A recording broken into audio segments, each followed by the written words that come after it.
말씀을 봉독합니다. 창세기 15장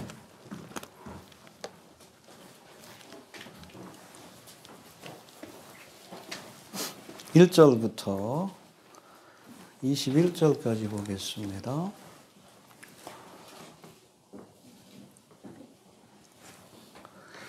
교독합니다. 이후에 여호와의 말씀이 이상 중에 아브라함에게 임하여 가라사대 아브라함아 두려워 말라 나는 너의 방패요 너의 지극히 큰 상급이니라.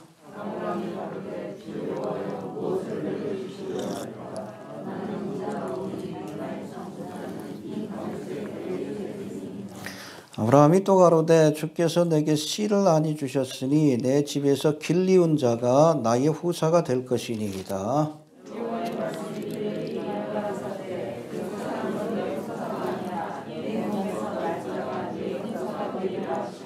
그를 이끌고 밖으로 나가 가라사대 하늘을 우러러 뭇별을 셀 수 있나 보라. 또 그에게 이르시되 네 자손이 이와 같으리라.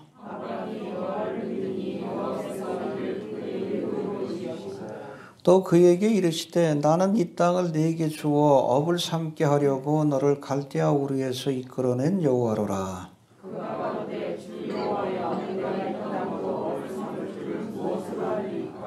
여호와께서 그에게 이르시되 나를 위하여 3년 된 암소와 3년 된 암염소와 3년 된 순양과 산비둘기와 집비둘기 새끼를 취할지니라.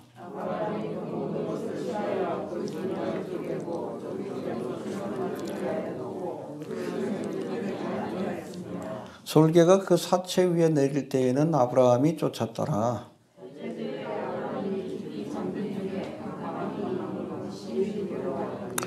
여호와께서 아브라함에게 이르시되 너는 정령이 알라 내 자손이 이방에서 객이 되어 그들을 섬기겠고 그들은 400년 동안 네 자손을 괴롭게 하리니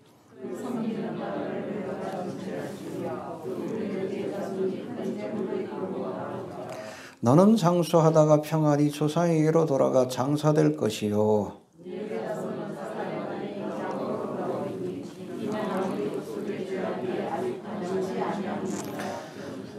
해가 져서 어두울 때에 연기 나는 풀무가 보이며 타는 횃불이 쪼갠 고기 사이로 지나더라.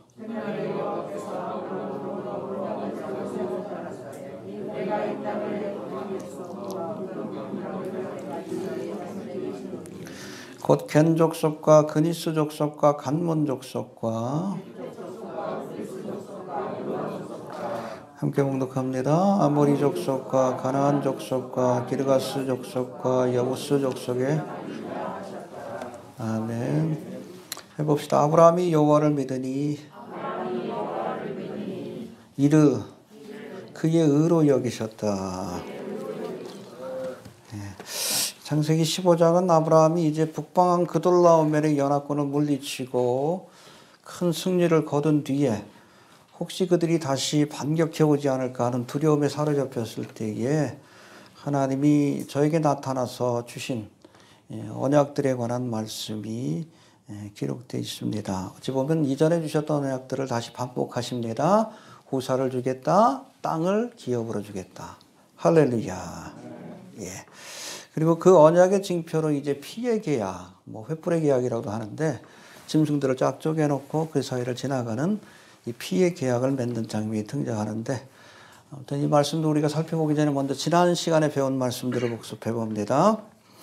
북방왕 그돌라오멜의 연합군이 가나안 땅을 침공하여 소돔성에 있는 롯을 잡아가므로 아브라함이 집안에서 기르던 가병 몇 명입니까? 네, 집에서 길리운 가병 318이라는 것이 수비약이에요. 뒤에 나오지만 엘리에셀이라는 이름을 알파벳을 요거로 숫자로 치환해가지고 계산하면 이것이 바로 318이라는 숫자가 나옵니다. 숫자 14는 뭘 상징해? 다윗. 예, 다윗을 상징합니다. 그래서 마태복음에도 보면 이 족보가 14대 14대 14대로 나뉘어요. 아브라함으로부터 다윗까지. 다윗부터 포로기부터 예수님이 탄생하기까지. 왜 14라는 그 숫자로 나눴는가? 그것이 다윗이기 때문에 그래요. 예수님이 다윗의 후손 메시아로 오셨습니다. 그래서 어떤 이 14장에 기록되어 있는 이 318이라는 숫자는 오늘 본문에도 나오지만 엘리에서를 상징한다. 그렇게 보시면 됩니다. 뒤에서 조금 더 설명합니다. 전쟁에 참여했습니다. 그리스도인들은 세상의 싸움에 관여하지 않는 것이 원칙입니다. 여러분, 소돔왕하고 북방왕이 싸우는데 아브라함이 관여할 이유가 없는 거예요. 쓸데없는 싸움에 우리가 관여하면 안 돼. 뭐 이제 얼마 있으면 대선이지만 누가 여러분 대통령이 무슨 상관이 있어? 그렇죠? 우리가 뭐 잠시 있다 가는 거지. 전쟁만 안 나면 돼. 알겠습니까? 쓸데없는 싸움에 목숨 걸지 마시길 바랍니다. 어떤 뭐 카페들은 기독교 카페라 그러는데 뭐 그냥 여당 편이다, 야당 편이다. 쌈박질 하는데 이게 예수 믿는 사람들인가? 그게 뭐가 중요해? 에? 그놈이 윤석열만 아니면 될 것 같아. 제정신이 아닌 것 같아가지고. 그놈이요. 여러분, 이 싸움에 우리가 말려들면 안 됩니다. 알겠습니까? 우리하고는 상관없어. 세상 사람들은 누가 권력을 잡느냐에 따라서 그렇잖아요. 이 땅에서의 삶이 바뀌어. 그 옛날에도 그랬잖아. 뭐 경상도 뭐 대통령이 세워지면 뭐 검사들도 전라도 출신들은 다 옷을 벗어야 되고 그런 일이 있었어. 요즘 좀 덜 하지만. 그래서 거기에 목숨 거는 거예요. 그러나 우리는 그렇지 않잖아요. 그냥 잠시 있다가 가는 겁니다. 알겠습니까? 너무 관여하지 마십시오. 그러나 이렇게 세상 싸움에 우리가 관여하면 안 되지만 그러나 롯이 잡혀갔다는 소식을 듣고는 가병을 일으켰어요. 우리 영혼을 구원하고 그렇죠? 하나님의 백성들을 지키기 위해서는 때로는 우리가 이 싸움에 함께 해야 한다는 것. 이건 영적인 싸움이기 때문에 그렇습니다. 알겠습니까? 그래서 우리 그리스도인들은 낄 때 끼고 빠질 때 빠져. 낄낄 빠빠가 확실해야 돼.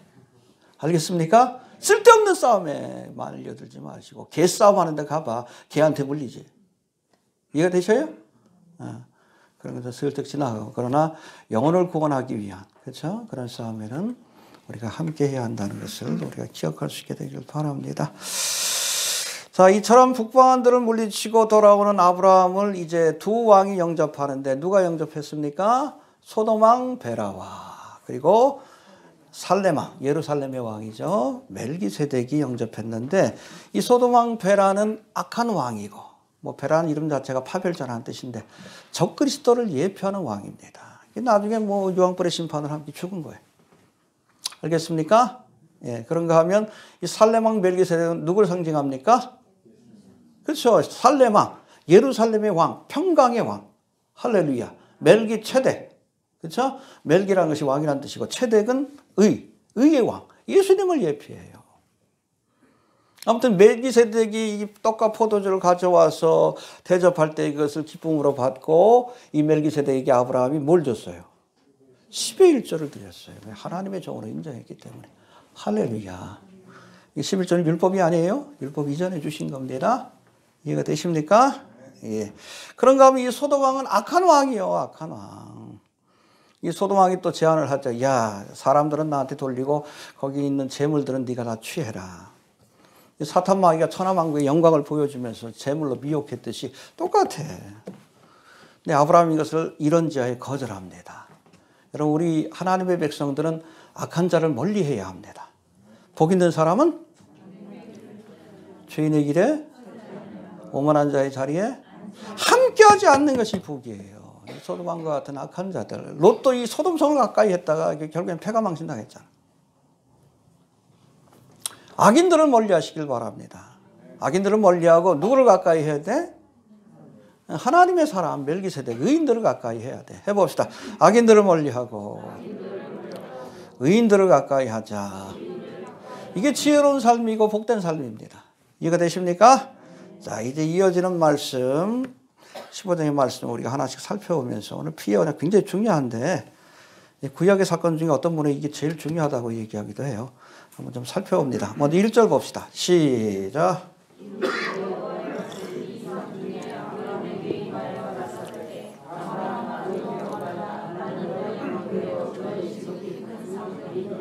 네, 이후에라는 것은 무슨 사건 이후에? 14장의 사건. 북방왕 연합군을, 이 구돌라오멜이 이끄는 북방 연합군을 물리치고 돌아온 이후에 또 소돔왕 베라가 제안하는 재물을 거절한 이후에 여러분 아브라함의 마음속에 두려운 마음이 생겼어. 그렇잖아. 얼떨결에 그냥 300명의 가솔들을 데리고, 엘리에셀은 하나님이 우리의 도움이다라는 뜻이에요. 엘리에셀은 성령을 상징합니다. 하나님의 능력으로 이 전쟁에서 크게 승리를 거두어서, 그렇잖아요. 조카 롯과 많은 포로들을 데려왔지만 그 마음이 있을 것 아니에요. 야, 이 북방연합군들이 다시 전열을 가둬놓고 나를 치러 오면 어떻게 할까?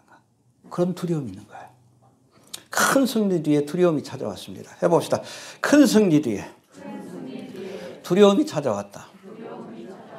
엘리야도 그렇죠. 갈멜산상에서 이 바알의 선지자 450명과의 영적 전쟁에서 승리한 뒤에 기손 강가에서 그들을 다 처단하고 나서 정말 큰 영적인 승리를 거뒀지만 그 다음 어떤 일이 벌어져요? 이세벨이 엘리야를 죽이겠다 그러니까 두려운 마음에 어디로 도망갑니까? 광야로 도망가가지고 로뎀 나무 밑에서 죽여주시옵소서. 조울증 환자예요. 엘리야는 여러분 조울증 환자입니다. 기분 좋을 때 이러다가 조금 힘들면 죽여주시옵소서. 그러니까 하나님 어떻게 달래야지. 여호와의 성산이 호렙산으로 데리고 오셔가지고 세미한 음성 가운데 그를 위로해 주십니다. 야, 걱정하지 마. 네가 시작한 일을 이제 엘리사가 마무리 지을 거야. 할렐루야. 쟤네들 내가 다 아합과 이세벨 내가 다 심판할 거야. 걱정하지 마라. 용기 주시고 다시금 사역을 마무리 짓도록 그렇게 가나안 땅으로 보내는 모습을 볼 수 있는데, 오늘 본문도 마찬가지예요. 해봅시다. 두려워 말라. 알겠습니까? 하나님이 함께 하십니다. 북방들을 이길 수 있도록 하나님께서 힘을 주신 것처럼 엘리에셀, 그렇죠? 이제는 어떻게? 내가 방패가 되어서 저들이 너를 침노하지 못하도록 지켜줄게. 할렐루야. 하나님이 지켜주셔야 합니다. 여호와께서 성을 지키지 않으면 파수꾼의 경상함이 허사라고 했어요. 아무리 우리가 노력해도 하나님이 지켜주시지 않으면 헛된 거예요. 그 수십만 대군은 어떻게 싸울 거예요? 해봅시다. 하나님이 지켜주셔야 한다. 시편 18편에서도 다윗이 뭐라고 합니까? 여호와는 나의 반석이요 요새요 건지시는 자시요 하나님이시요 나의 피할 바위시요 나의 방패시요 구원의 뿌리요 나의 산성이시로다. 환난 날에 피할 바위가 되신다라고 말씀합니다. 두려워하지 마십시오. 하나님이 함께 하십니다. 지켜주실 겁니다. 요즘 코로나 때문에 걱정하는 분들 계시는데 하나님이 지켜주실 겁니다. 요즘 또 백신 때문에 또 걱정하는 사람들도 있어요. 너무 두려워하지 마십시오.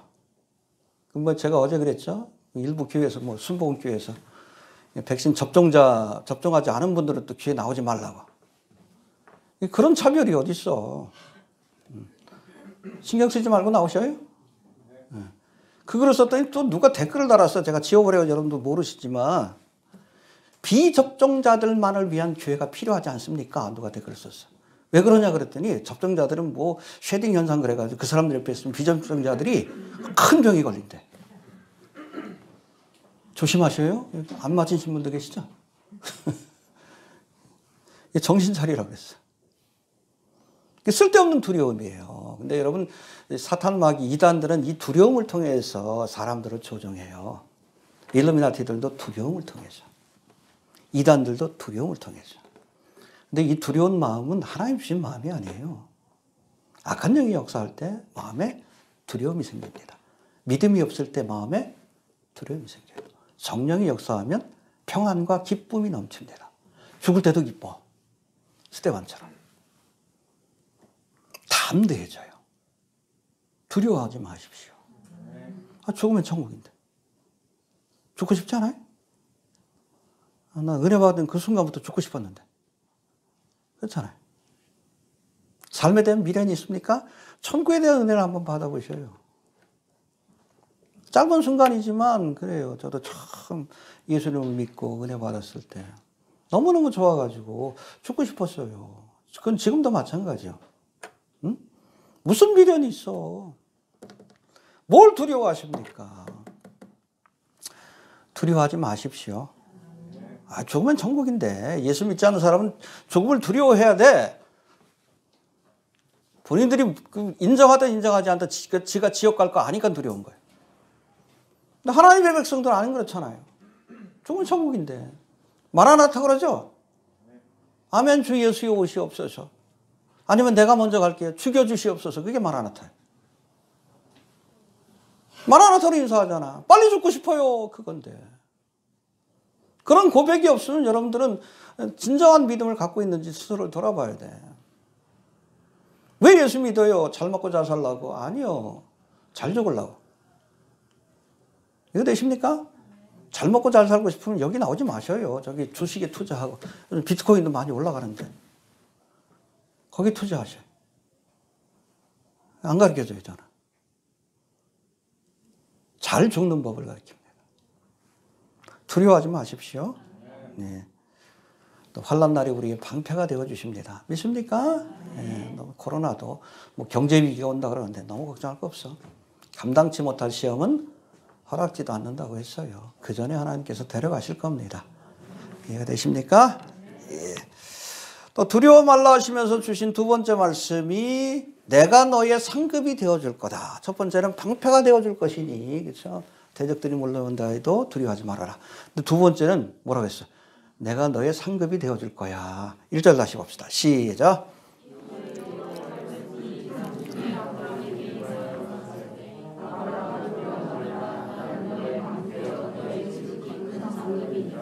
예, 이 말씀은 상급이 되어주신다는 것은 보상해 준다는 뜻이에요. 왜? 아브라함이 뭘 거절했어?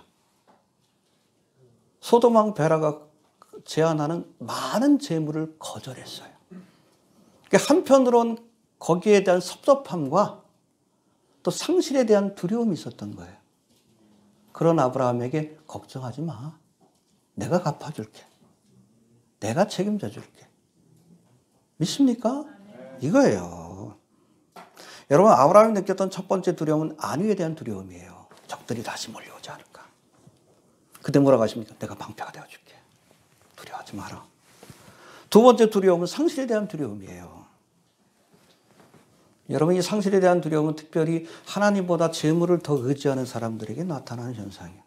많은 재물을 갖고 의지하다 싹 사라지면 그 다음 두려움을 느껴요. 왜? 믿음의 대상이 사라졌으니까. 아브라함에게도 그 마음이 조금씩 남아있었던 것 같아. 그래서 소돔왕 앞에서는 갖고 가! 그랬지만 뒤돌아서 가지고 아까운데? 섭섭함도 있었고 야, 이제 돈도 없는데 뭘 하지? 그런 마음도 있었을 것 같아. 그때 하나님 뭐라고 합니까? 두려워하지 마라. 내가 너의 큰 그렇죠, 상급, great reward, 큰 보상을 줄게. 할렐루야. 여러분, 금도 내 것이요 은도 내 것이니 여호와의 말이니라. 하나님이 금과 은의 주인이 되십니다. 필요하면 우리를 위해서 금덩어리 은덩어리도 만들어 주실 수 있는 분이요. 재물을 의지하지 마시고 이 모든 재물을 만드신, 금도 만드시고 은도 만드신 하나님을 의지함으로 두려워하지 않길 바랍니다. 염려하지 마세요. 왜 예수 믿는 사람들이 무엇을 먹을까, 무엇을 마실까, 왜 생활에 대한 염려를 하십니까? 야, 저기에 있는 새들 봐봐라. 하나님이 먹이지 않느냐. 야, 들에 있는 꽃들을 봐라. 하나님이 입히지 않느냐. 걱정하지 말고. 알겠습니까? 두려움도 불신앙의 그 표현이에요. 하나님을 믿을 수 있게 되길 바랍니다. 해봅시다. 책임져 주신다. 내가 너의 지극히 큰 상급, 리워드, 보상해 줄게. 책임져 줄게. 잊지 않길 바랍니다. 예. 그리고선 2절부터 4절까지 봅시다. 2절부터 4절까지. 시작.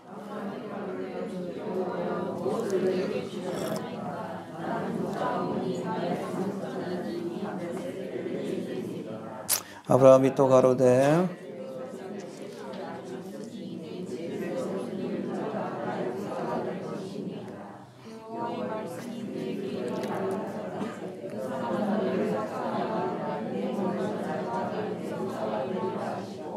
예, 북방연합군을 물리친 이후에 두려워 떠는 아브라함에게 하나님이 나타나서 걱정하지 마라. 두려워하지 말아라. 내가 방패가 되어지고 상급이 되어줄 것이다.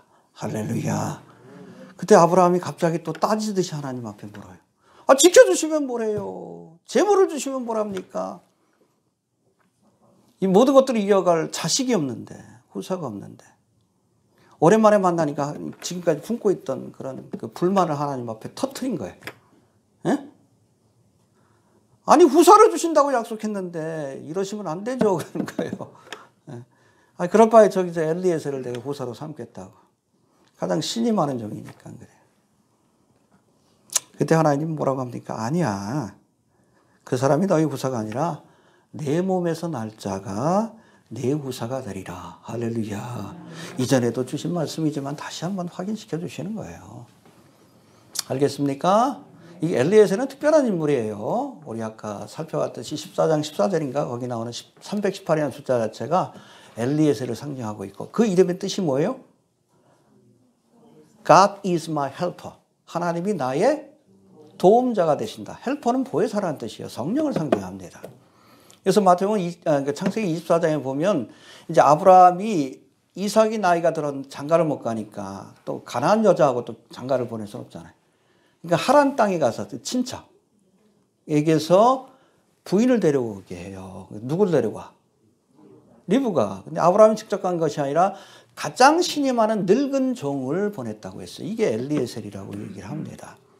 그래서 거기에서 보면 하나님은 아브라함은 누굴 상징해? 성부 하나님. 이삭은 누굴 상징해요? 성자 하나님. 리브가는 누굴 상징해요? 우리예요, 우리 교회. 그리고 엘리에셀은 누굴 상징합니까? 그렇죠. 교회 신부를 데리고 와서 신랑에게 인도해주는. 할렐루야. God is my helper. 헬퍼가 보혜사, 성령이란 뜻이에요. 아주 중요한 인물이지만 그러나 그가 아니라 내 몸에서 날 자가 내 후사가 되리라. 할렐루야.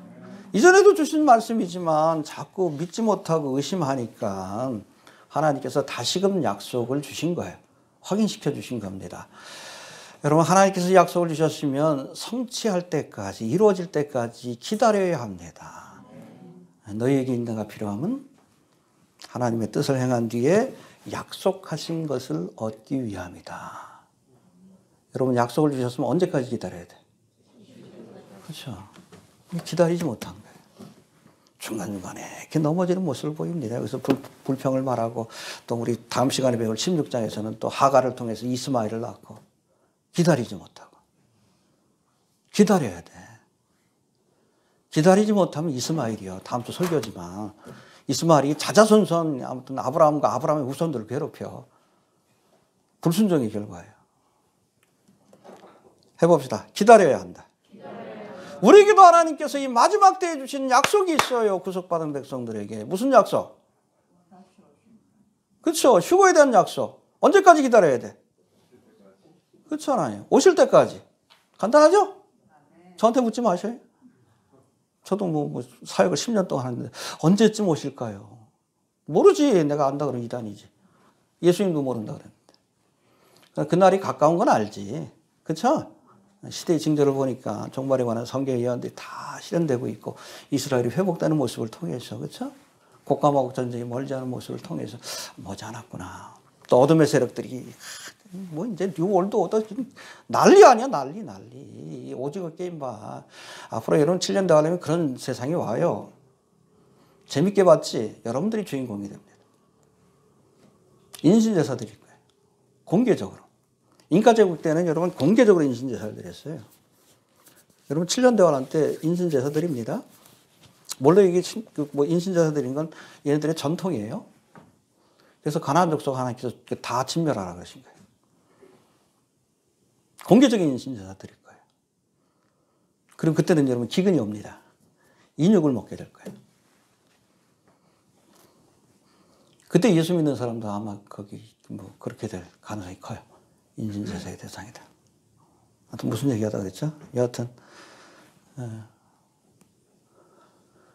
그 전에 주님께서 데려가실 것이다라고 약속하고 계십니다. 그 약속 우리가 끝까지 인내함으로 우리가 기다릴 수 있게 되길 바랍니다.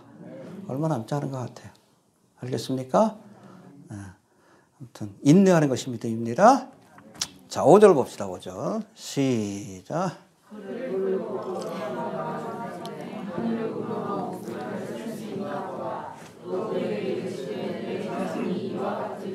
할렐루야. 장차 아브라함의 자손이 하늘의 무별처럼 셀 수 없을 만큼 많아질 것이다. 이스라엘 민족을 통해서 1차적으로 성취되었고, 또 이제 우리는 믿음으로 아브라함의 후사가 된 사람들입니다. 이해가 됩니까? 아브라함은 우리의 믿음의 조상이에요. 믿음의 조상. 그런 의미에서도 하나님의 예언이 성취된 것으로 볼 수 있습니다. 그런데 흥미로운 것은 후사를 주신다는 약속이 여기만 주신 게 아니에요. 사실은 13장 16절에서도 후사를 주신다라고 약속하셨댔어요.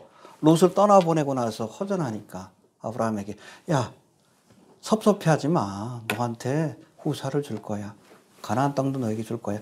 이 똑같은 언약을 다시 한번 반복하시는 거예요, 여기서.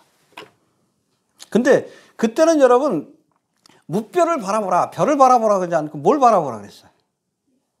티끌을 바라보라 그랬어요. 봅시다. 13장 16절. 똑같은 약속이에요. 똑같은 약속. 시작.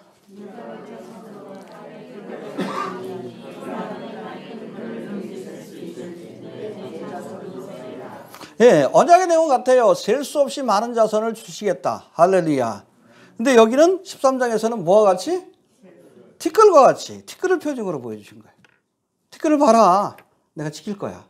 근데 15장에서는 뭘? 별. 왜 그랬을까요? 왜 13장에서는 티끌인데 여기서는 별이라고 했을까요? 그 오전에 그래도 맞히는 분이 한 분 계셨는데. 밤에 주신 약속이라 그래요. 이해가 되십니까?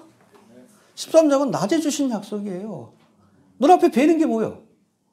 티끌이라고 했지만 여러분 모래예요, 모래. 그냥 가는 모래라서 먼지와 같은 모래. 여러분 이스라엘 땅 전체가 다 티끌이요. 모래 사막 같은 것이에요. 그걸 보면서 너 세봐라. 못 세지 어떻게 세. 이렇게 자손을 많이 줄 거야. 밤에는 티끌이 안 보이잖아. 뭐만 보여. 그러니까 별을 세보라 그러는 거예요. 이게 무슨 뜻이에요? 낮에는 티끌을 바라보면서 밤에는 별을 바라보면서 하나님이 약속하신 것을 반드시 지킨다는 믿음을 가지라는 거예요. 주야로 하나님의 말씀을 묵상하십시오. 24시간. 낮에는 티끌을 바라보며 밤에는 별들을 바라보면서 하나님이 주신 언약을 기억하라는 거예요. 24시간. 24시간이 모자라. 아무튼 주야로 묵상하라는 얘기예요. 주야로 바라보면서 여러분 믿음 없는 자가 되지 말고 믿는 자가 되라는 얘기예요. 낮에는 티끌을 보고 밤에는 별들을 보면서. 이해가 됐죠? 네. 자, 6절 넘어갑시다. 시작.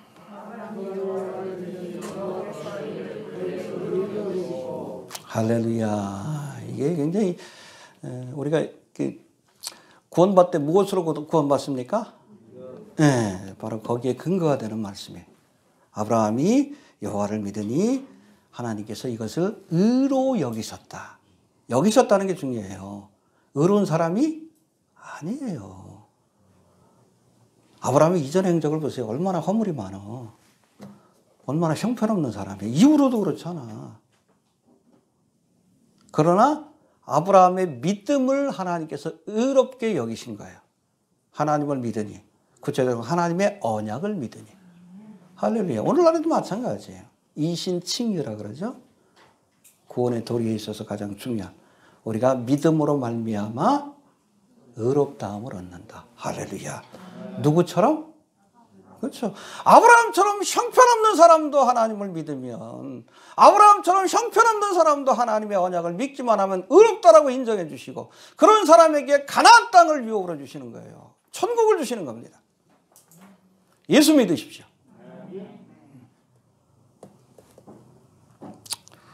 그래서 우리가 성경의 복음, 구원의 도리에 대해서 가장 간결하게 잘 설명한 것이 로마서인데, 이게 로마서 4장에 바로 이 창세기 15장 6절의 말씀을 인용해서 이신칭의 교를 설명합니다. 잠깐 읽어볼게요. 그런즉 육신으로 우리 조상된 아브라함이 무엇을 얻었다 하리요? 만일 아브라함이 행위로서 의롭다 하심을 얻었으면 자랑할 것이 있으려니와. 하나님 앞에서는 없느니라. 무슨 뭐 자랑할 만한 행위가 어디 있어. 마누라 팔아먹으려고 하는 사람인데. 형편없는 인간이에요. 하나님을 믿은 믿음이 위대한 거지. 이해가 됩니까? 네. 성경이 무엇을 말하느냐. 아브라함이 하나님을 믿음에 이것이 저에게 의로 여기신 바 되었느니라. 의롭다는 게 아니에요. 의로 여기신 바 되었다. 칭의, justification. 그래서 우리가 예수를 믿고 하나님 앞에 의롭다움을 얻으면 구원받습니다. 비록 육신에 속한 그리스도인이라 할지라도, 아브라함처럼 형편없는 사람이라 할지라도. 왜? 하나님을 믿었기 때문에. 알겠습니까? 어떤 분들은 뭐 그냥 우리가 성화돼야지 구원받는다. 아니요. 그럼 구원받을 사람이 몇 명이나 되고 있어요. 아브라함도 못했는데. 바울도 못했는데. 오라 나는 공고한 자로다 그러잖아. 여러분 할 수 있어요? 그렇게 구원받는다 그러면 저주지. 율법이 저주지. 믿음으로 의롭다함을 얻는 거예요. 행위로 얻을 수 없기 때문에 믿음으로 의롭다함을 얻는 또 다른 여러분 구원의 길을 열어주신 겁니다. 예수 믿으시길 바랍니다. 하나님의 약속을 믿기만 하면 의롭게 여겨주시고 의롭다함을 잃은 사람들은 구원받게 하시고 여러분 그런 사람들이 휴거되는 거예요? 예수 믿기만 하면 휴거됩니다. 어떤 분들은 뭐 구원의 조건과 휴거의 조건이 다르다고 얘기하는 뭐 주장하는 사람들이 있는데 거짓말이요. 구원받은 사람은 다 휴거되는 거예요. 아브라함처럼 형편없어도 롯처럼 육에 속한 그리스도인이라 할지라도 진실로 예수를 믿으면 하나님의 약속을 믿으면 구원받고 그런 사람들은 다 데려가십니다. 마지막 때에 대해서 몰라도 그럼 믿지 않으면 남겨지게 되는 거예요. 하나님의 약속을 믿지 않았기 때문에 불신이 되기 때문에 그래요. 자, 그리고 이제 7절부터 21절 뭐 횃불 언약 혹은 피 언약이라고 하는데 이제 하나님께서 앞에서는 후손을 약속하시면서 징표를 줘요. 낮에는 티끌, 밤에는 별. 하나님께서 믿으라고 믿음의 표징, 무지개처럼 표징을 보여주시고 여기 7절부터 21절까지는 피의 언약을 통해 가나안 땅을 주겠다는 약속을 하나님께서 표징으로 주십니다.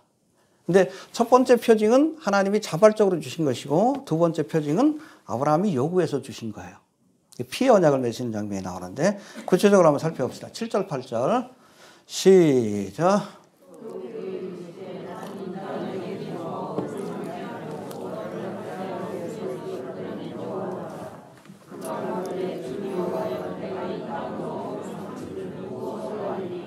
예, 아브라함이 주신 언약 가운데 가장 중요한 것이 두 가지예요. 후손을 약속하셨고 그 후사 가운데는 다윗의 후손으로 오신 예수님까지 약속이 된 겁니다. 이스라엘뿐 아니라 후사에 대한 약속과 그 다음에 두 번째는 가나안 땅에 대한 약속이에요. 가나안 땅을 너희 후손들에게 유업으로 주리라. 할렐루야. 예. 아무튼 후손을 주시겠다는 그러한 약속에 대한 표징은 땅의 티끌과 하늘의 별들입니다. 근데 이번에는 가나안 땅을 주겠다라고 말씀하시니까 여기에 대한 표징을 나한테 주십시오. 여러분 요한복음 20장 29절에 있는 말씀처럼 우리가 하나님의 표징을 보지 못하고 믿는 자가 복된 자입니다. 알겠습니까? 도마에 그리죠. 네가 보는 거로 믿느냐? 안 보고 믿는 사람이 복된 자다. 말씀만 가지고도 믿을 수 있는 자가 복된 자예요. 그러나 잘 들으세요. 보지 못하면 믿지 못하겠다면 보고라도 믿어야 합니다. 해봅시다. 보고라도 믿어야 한다. 그냥 믿지 못하겠다면 표징을 보여달라고 하셔요. 여러분들이 진실하다면 하나님께서 보여주실 거예요. 기도원도 표징을 요구했죠? 야, 가서 미디안 대군하고 싸워라. 네가 이기게 하리라. 말도 안 되는 제안을 하시거든. 그러니까 믿지를 못하겠어. 하나님 표징을 보여주십시오. 함께 하신다.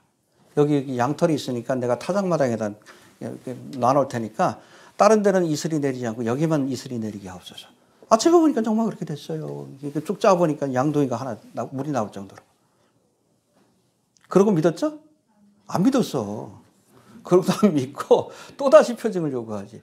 아, 이번에는 좀 어려운 거 제가 한번 부탁할게요. 이번에는 양털만 뽀송뽀송하고 나머지는 다 이슬이 내리더라. 그것도 보여주셨어요. 믿게 하시려고. 그 표정을 보고 기도원 300용사와 함께 미디안 대군을 물리친 거예요. 할렐루야. 예. 여러분 필요하다면 표정을 구하시길 바랍니다. 보고라도 믿을 수 있게 되길 바랍니다. 블로그에도 시대의 징조 있잖아. 그리고 뭐 하나님의 예언에 관한 말씀들 제가 이렇게 쭉 분류해 놨는데 뭐예요? 시대의 징조를 보고라도 지금이 마지막 때라는 것을 깨달으라는 뜻이에요. 근데 믿는 사람이 별로 없더라고. 응? 보고라도 믿어야 돼. 표징이 없어요? 너무 많지. 종말에 관한 성경의 예언들이 지금 눈앞에 펼쳐지고 있잖아. 그렇죠? 성경대로 되고 있잖아. 중동의 상황 봐. 2700년 전에 예언했던 거 있잖아요. 곡과마곡 전쟁이 눈앞에 와 있다는 걸 보여주고 있잖아. 마지막 적그리스도의 나라, 뉴 월드 오더. 세계를 10개의 권역으로 나눴어. 10불 아니야. 성경 예언대로 되고 있잖아. 이걸 받지 않으면, 그렇죠? 물건 사고 팔 수 없다. 그 기술이 나와 있잖아. 짐승의 표. 그렇잖아요. 페리치비 그 기능을 다 해. 그리고 뭐 업그레이드된 그게 아마 짐승의 표로 쓰여질 것 같은데. 왜 그렇게 합니까? 하나님은 전지전능하지만 사탄은 전지전능하지 못해. 그러니까 여러분 첨단의 기술을 이용하는 거예요. 백신 여권을 자꾸 만들려고 하는 것도 그 사전 준비 작업이에요. 여러분들에게 다 아이디 주소를 다 매겨놔야지. 주민등록 그 번호를 매겨놔야지. 나중에 이게 짐승의 표하고 이렇게 다 컴퓨터가 연결하기 때문에 그래. 사전 준비 작업이라고 보면 됩니다. 여러분 독감으로 사람이 죽는 것이 한 1%인가? 0.1%인가 그래요. 그런데 최근에 코로나로 그 사람이 죽을 확률이 0.1이 아니라 0.098%인가 그래. 유행성 독감보다 치사율이 낮아요. 그런데도 계속 맞으라 그러죠? 언제까지? 죽을 때까지 맞으라 그러는 거예요. 그 왜 그런지 아십니까? 백신 여권을 주기 위한 거예요. 세상 모든 사람들에게 세계 정부의 아이디를 부여해서 결국엔 이걸 가지고선 여러분 2차 대전 때도 똑같아. 유대인들에게 번호를 부여해가지고 사람을 분류하듯이 사람을 관리 통제하는 그런 수단을 쓰는 거예요. 그 아이디 2020이라는 어젠다를 발표하고 나서 코로나 사태가 터졌잖아요. 그러니까 얘네들이 뭘 목표로 하는지 우리가 알아야 돼. 이게 뭐예요? 요한계시록에 나오잖아. 사도 요한이 다 본 거예요. 이걸 받지 않으면 물건 사고 팔 수 없는 걸 본 거예요. 노예 표식이라 그러지. 왜? 이거 받으면 어디 가든지 다 그 위치가 확인이 돼. 노예 표식이지. 카라그마. 사도 요한이 보고 쓴 거예요. 하나님은 알파와 오메가가 되시기 때문에. 물론 펼쳐지고 있잖아. 더 이상 무슨 시대의 표적을 보여줘요. 보고라도 믿으십시오. 이 정도까지 하나님 보여주셨는데 안 믿는다? 그럼 할 수 없어. 지옥 가야지.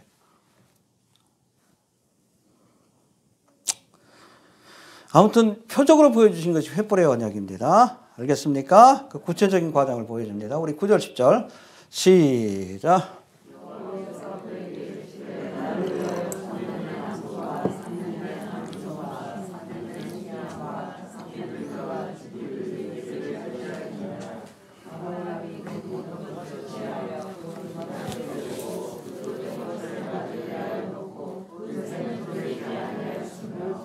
이건 제사는 아닙니다.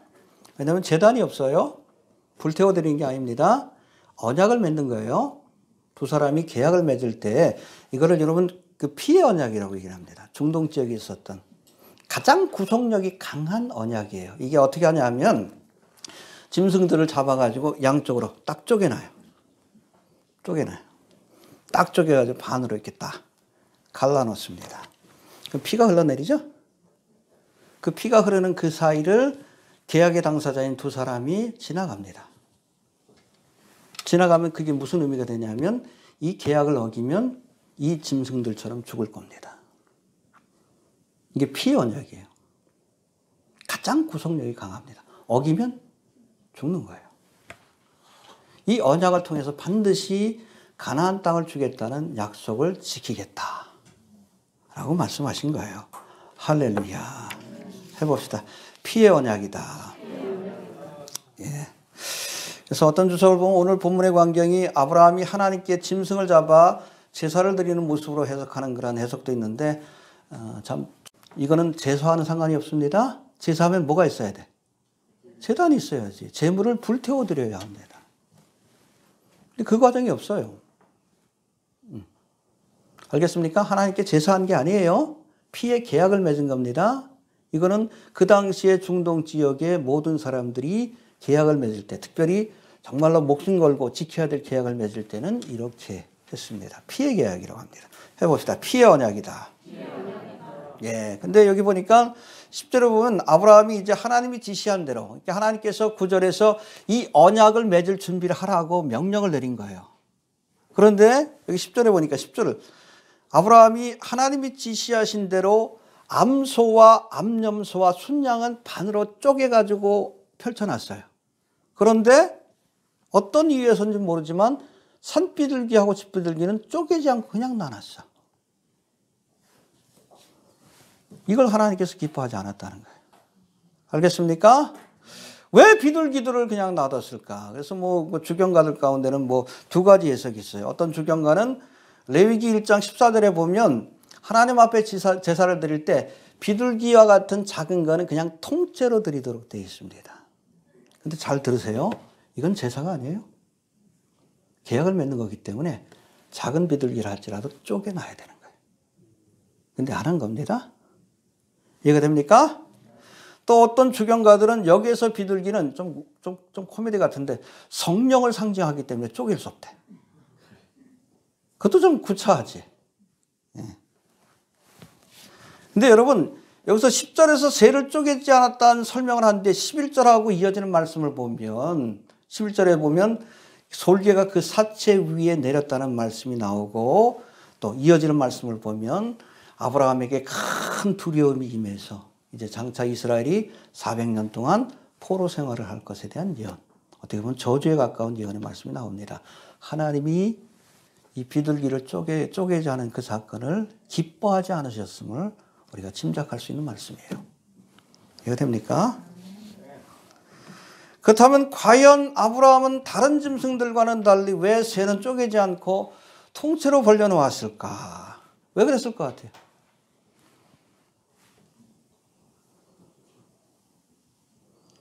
대충 순종한 겁니다. 아, 요거까지. 이것쯤이야. 그거예요. 여러분, 지금까지 아브라함의 믿음의 행적을 보면 하나님의 말씀에 순종하되 온전히 순종한 적이 없어요. 여러분, 창세기 12장 1절에서 하나님께서 갈대우르에 있던 아브라함이 뭐라고 합니까? 본토와 떠나라. 내가 네게 지시할 땅으로 가라. 본토를 떠났어요. 아비를 안 떠났어. 누구 데려갔어? 그렇죠. 하나님의 말씀에 순종하긴 했지만 대충 순종했어. 그 아비를 하나님 땅까지 데려갔다가 그 중간 기착점인데 결국에 이 데라 때문에 가나안 땅에 가지도 못하고 허송세월을 보낸 거예요. 언제까지? 데라가 죽을 때까지.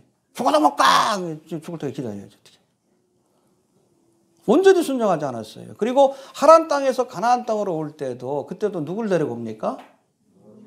친척을 데려왔어요. 조카로서. 그것 때문에 얼마나 많은 고통을 겪어요. 자자손손. 순종하긴 했지만 온전히 순종하지 못했습니다. 가나안 땅에 도착해서도 하나님께 묻지도 않고 어디로 내려가? 애굽 땅으로 내려갔다 부인을 빼앗길 뻔하고. 아브라함의 믿음이 좋은 게 아니에요. 대충 하는 사람이요. 여기서도 대충 하는 거야. 아이, 이거면 되지. 뭐 비둘기까지. 근데 그걸 하나님이 기뻐하지 않은 거예요. 지난 시간에 말씀드린 것처럼 여러분 반쪽짜리 진리는 참된 진리가 아니에요. 그렇죠? 사라가 동생이다. 맞는 소리요. 그러나 반쪽짜리 진리요. 동생인 동시에 아내요. 그것까지 얘기를 해야지. 반쪽짜리 순종도 여러분 진정한 순종이 아니에요. 왜 큰 짐승들만 쪼개나? 비둘기도 쪼개야지. 온전히 순종해야 합니다. 아브라함 믿음이 참 그래요. 그러니까 어떻게 보면 좀 믿음이 연단받는 과정인데 16장에도 보면은 그때도 후사 주신다 그랬는데 이번엔 또 그냥 하가를 통해서 육신의 자녀 이스마엘을 또 낳잖아. 하나님 말씀에 순종하지 않았어. 시행착오를 많이 겪고 그러다가 결국에는 이 아브라함이 온전히 하나님의 말씀에 순종한 사건이 있어요. 그게 뭐예요? 모리아 산상에서 독자 이삭을 바치기까지 온전히 순종합니다. 그때 비로소 아브라함의 믿음이 인정을 받았어요. 내가 이제 너가 하나님을 믿는 줄 아노라. 할렐루야. 대충 한 거예요. 대충. 그러면 안 됩니다. 여러분, 소만 쪼개면 안 돼. 양과 염소만 쪼개면 안 되고 비둘기까지 쪼개어 놓는 작은 것이라고 소홀하지 않는 온전한 순종하는 모습을 주님께서 기뻐하신다는 것을 기억할 수 있게 되길 바랍니다. 아무튼 이렇게 하니까 하나님이 기뻐하지 않았는지 11절 한번 봅시다. 시작. 아무튼 이 사건이 그러니까 시체가 피냄새를 맡고선 솔개라고 되어 있지만 영어 성경에 파울이라고 되어 있는데 이건 사체를 뜯어먹는 맹금류를 의미합니다. 근데 성경에서 여러분 새들은 굉장히 부정적인 모습으로 이렇게 묘사될 때가 많아요. 그렇죠? 레위기 11장에 보니까 하나님께서 먹지 말라는 짐승 가운데 바로 이 맹금류들, 이 새들이 포함되어 있고 예수님의 씨 뿌리는 비유에서도 보면 농부가 열심히 밭에다 씨앗을 뿌렸는데 누가 와서? 어둠의 세력이에요. 사탄 마귀가. 잘 들어요. 안 들으면 여러분 마귀가 와서 다 오늘 무슨 설교했지 그런다니까. 갈 때쯤 기억 안 나면 다 뺏긴 거예요. 여러분. 예배를 방해하는 어둠의 세력이 있습니다. 하나님의 말씀을 듣는 것을 주님 앞에 헌신하는 것을 방해하는 새들이 있어요. 쫓아내야 합니다. 예, 그리고 12절 봅시다. 시작.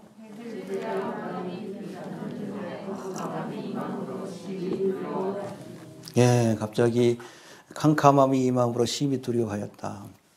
땅을 주신다는 약속을 주시는데 갑자기 두려운 마음이 들어왔어요.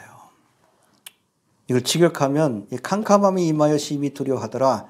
이 말씀을 직역하면 영어 성경은 on horror of great darkness fell upon him이라고 되어 있는데 극심한 어둠에 대한 두려움이 임했다는 뜻입니다. 한마디로 두려움 가운데 주신 불길한 예언입니다. 그 예언의 내용이 바로 13절부터 나와요. 한번 읽어봅시다. 13절부터 16절까지 봅시다. 시작.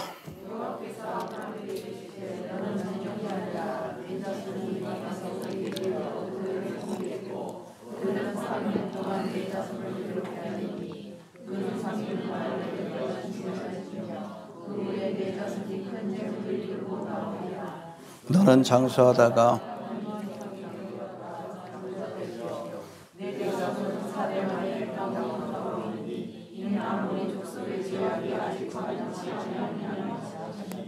예, 이 땅을 차지할 줄 어찌 알겠습니까? 그러면서 피의 언약을 맺으며 산에 몰아갑니까?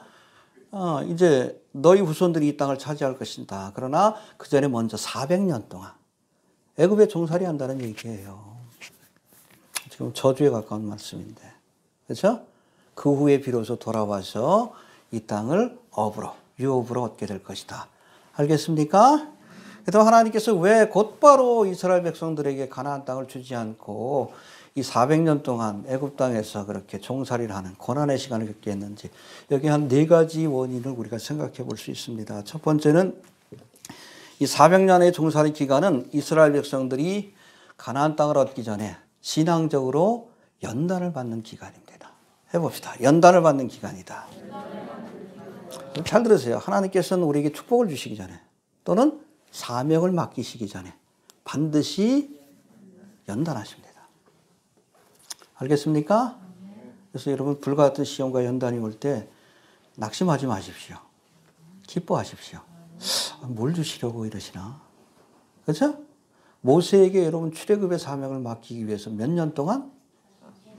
80년이에요. 바로의 궁전에서 40년 동안 수업을 받게 하셨어요. 그러니까 여러분 모세오경을 기록할 수 있던 거예요. 모든 문서들이 있었던 제국에서 그 모든 것들을 다 본 겁니다. 창세기에 관한 기록이라든지. 그리고 나서도 미디안 광야에서 40년 동안 연단하신 후에 80년을 훈련하시고 40년을 쓰신 거예요. 알겠습니까? 하나님이 쓰시는 방법이 그렇습니다. 예수님도 30년 동안 어찌 보면 사역을 준비하시고 3년 동안 일하신 거예요. 이해가 되시죠? 예. 아무튼 하나님께서는 사명을 맡기시고 축복을 주시기 전에 반드시 먼저 연단하신다. 알겠습니까? 이스라엘 백성들에게도 가나안 땅이라는 축복, 그리고 가나안 정복이라는 사명을 맡기시기 전에 400년 동안, 정확하게는 430년이고 그것도 광야에서의 40년까지 하면 470년이 됩니다. 그 기간 동안 연단하셨다. 그렇게 보시면 됩니다. 두 번째, 애굽에서의 400년의 시간은 가나안 족속의 죄로부터 이스라엘을 지켜주신 기간입니다. 해봅시다. 지켜주신 기간이다. 아마 함께 어울리면서 가나안 땅에서 이렇게 이스라엘 민족이 살아갔다면 가나안 족속의 죄를 저들도 본받았을 거예요. 동성애를 즐기고, 그렇죠? 우상을 섬기고 몰래에게 짐승을, 아이를 바치는 그런 죄를 짓다가 똑같이 심판을 받았을 거예요. 그렇게 되지 않도록 저들을 애굽의 고센 땅, 애굽에서도 흩어져 산 게 아닙니다. 목축업을 하니까 그 사람들 아주 부정하게 여겨. 고센 땅이라고 하는 특별한 지역에서 신앙의 정체성과 민족의 정체성을 유지하도록 하나님께서 보호해 주신 겁니다. 알겠습니까? 네. 그리고 세 번째, 애굽에서의 400년의 기간은 일개 부족에 불과했던 이스라엘이 큰 민족으로 성장하는 기간입니다. 인큐베이터처럼. 할렐루야. 그래서 여러분 창세기 46장 27절에 보면 이제 야곱이 요셉이 부른다는 소식을 듣고 자손들을 다 데리고 애굽 땅으로 가요. 그때 몇 명이 내려갔습니까? 70명이 내려갔다고 돼 있어요. 근데 400년 뒤에 출애굽할 때는 몇 명이에요? 남자 장정만 60만이에요. 군대 가는 사람들이에요. 가장들만 60만 명이에요. 그래서 이걸 6 곱하기, 딸린 식구들, 부모들, 늙은 부모들, 애들까지, 부인까지 합하면 곱해가지고 6을 곱하면 6, 6이 36, 360만 명. 200만에서 300만이 넘는 엄청난 숫자로 큰 나라를 이뤘습니다. 할렐루야. 그 일을 위해서 하나님께서 이 고난의 시간을 기획하신 겁니다. 믿습니까? 그리고 마지막으로 16절에 마지막 이유가 나오는데 16절 봅시다. 시작.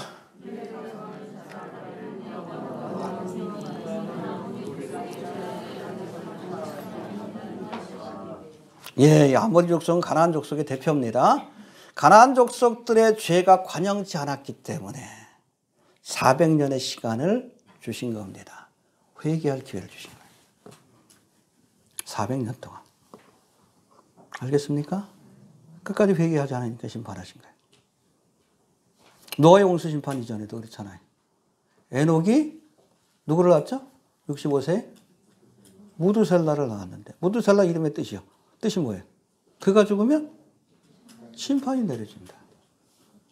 그때 이미 세상을 심판하겠다는 주님의 뜻을 알려주셨어요. 그런데 여러분, 무두셀라가 몇 살에 죽었어? 1000년 가까이 심판을 위하신 거예요. 왜? 회개할 기회를 주신 거예요. 인類역사상 가장 오래 산 사람이 무두셀라입니다. 왜 오래 살 수밖에 없었는가? 하나님의 인내하심이 그렇게 크다는 거예요. 끝까지 인내하셨어요. 1000년 가까이. 그래도 회개하지 않으니까 홍수로 심판하시고 400년 동안 기회를 줘도 회개하지 않으니까 이스라엘 민족을 통해서 심판하신 겁니다. 아직 기회가 있을 때 회개하시길 바랍니다. 아직 시간을 주실 때. 보라 지금은 은혜 받을 만할 때요. 보라 지금은. 그러나 여러분, 이 기간이 계속 지속되지는 않아요. 하나님의 은혜가 멈추고 심판이 시작될 날이 가까웠습니다. 아직 인내하실 때에 회개함으로 우리가 구원 얻을 수 있게 되기를 바랍니다. 예, 그리고 17절 봅시다. 17절. 시작.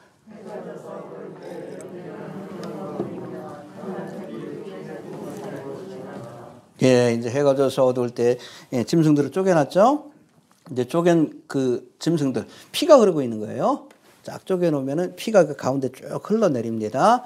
그 사이로 횃불, 하나님이죠. 하나님의 임재를 상징하는 횃불이 쪼갠 고기 사이로 지나갔습니다. 근데 여러분, 아까도 말씀드렸듯이 이 언약을 맺을 때는 언약의 당사자 두 사람이 같이 지나가야 돼. 근데 하나님께서 어떻게 하십니까? 아브라함을 잠들게 하시고 홀로 그 길을 가셨어요. 일방적인 언약입니다. 아브라함과 상관없이 지키겠다.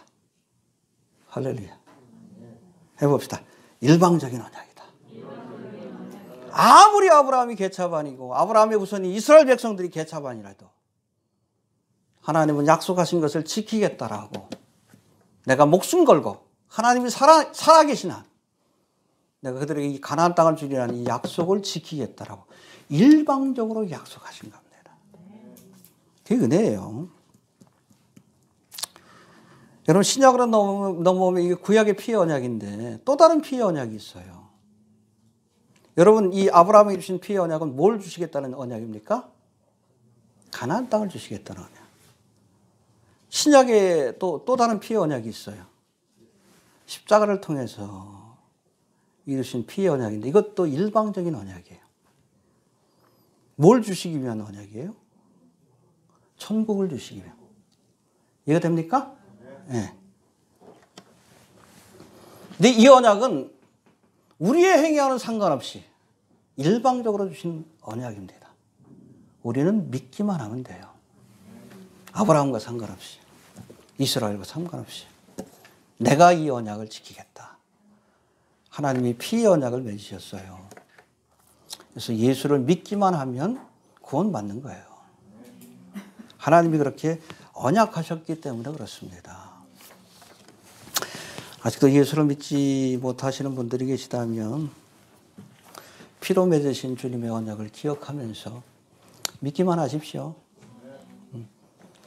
왜냐하면 행위로 구원받지 못하니까 하나님께서 그냥 일방적으로 언약을 주신 거예요. 에베소서 2장 8절 9절의 말씀이 있죠. 너희가 그 은혜를 인하여 믿음으로 말미암아 구원을 얻었나니 이것이 너희에게서 난 것이 아니요 하나님의 선물이라. 아브라함은 상관없어요. 하나님께서 일방적으로 주시는 선물입니다. 행위에서 난 것이 아니니 이는 누구든지 자랑치 못하게 함이니라. 할렐루야. 네. 여러분, 이 당시에 아브라함이 이 피의 언약을 믿음으로 의롭다함을 얻은 것처럼 오늘날 우리는 예수님을 통해서 주시는 이 피의 언약을 믿음으로 하나님 앞에 의롭다함을 얻고 하나님의 나라를 유업으로 얻는 하나님의 자녀로 거듭나게 되는 겁니다. 이게 복음이에요. 알겠습니까? 또 17절에 보면 하나님의 임재를 상징하는 횃불이 쪼갠 고기 사이로 지나갔다고 했어요. 해봅시다. 횃불이 지나갔다. 이거 보니까 광야 40년 동안 하나님께서 낮에는 밤에는 그렇죠. 불기둥으로 인도하신 그 사건이 기억이 납니다. 마찬가지로 광야 같은 세상을 지날 때 우리도 잘 들으세요. 횃불로 주신 하나님의 언약을 붙들고, 그렇죠? 우리에게 주신 언약은 구속의 언약입니다. 그리고 횃불로 인도하시는, 불기둥으로 인도하시는 하나님의 인도를 따라 쫓아가다 보면 가다가 어디까지 가게 되는 거예요? 가나안 땅까지 가게 되는 거예요. 이해가 되시죠? 간단하죠? 믿음 생활이. 자, 그리고 마지막으로 18절부터 21절 읽어봅시다. 시작.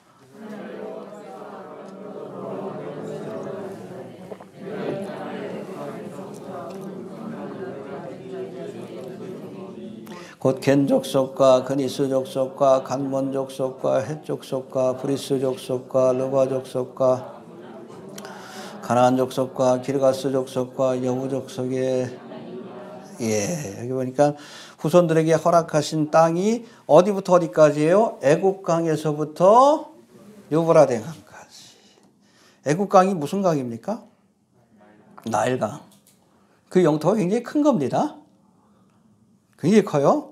지금의 여러분 지형으로 따지면 이스라엘이 포함되어 있고 이집트 동쪽 시내반도, 그러니까 나일강 동쪽, 지금은 이집트 땅이지만 이것도 이스라엘 백성들에게 장차 주신다는 거예요. 예. 동쪽과 요르단과 사우디아라비아 북쪽으로는 레바논과 시리아와 터키와 이라크의 일부 지역을 포함하는 광대한 땅을 누구에게? 아브라함의 후손에게 주시겠다라고 약속하셨어요. 이스라엘에게. 근데 역사적으로 한 번도 성취된 적이 없습니다. 그날이 성취될 거예요. 그날이 언제요? 주님이 재림하셔서 이 땅에 천년왕국을 세울 때, 그때 이스라엘은 이 땅을 차지하고 제사장 나라로서 세상을 다스리게 될 겁니다.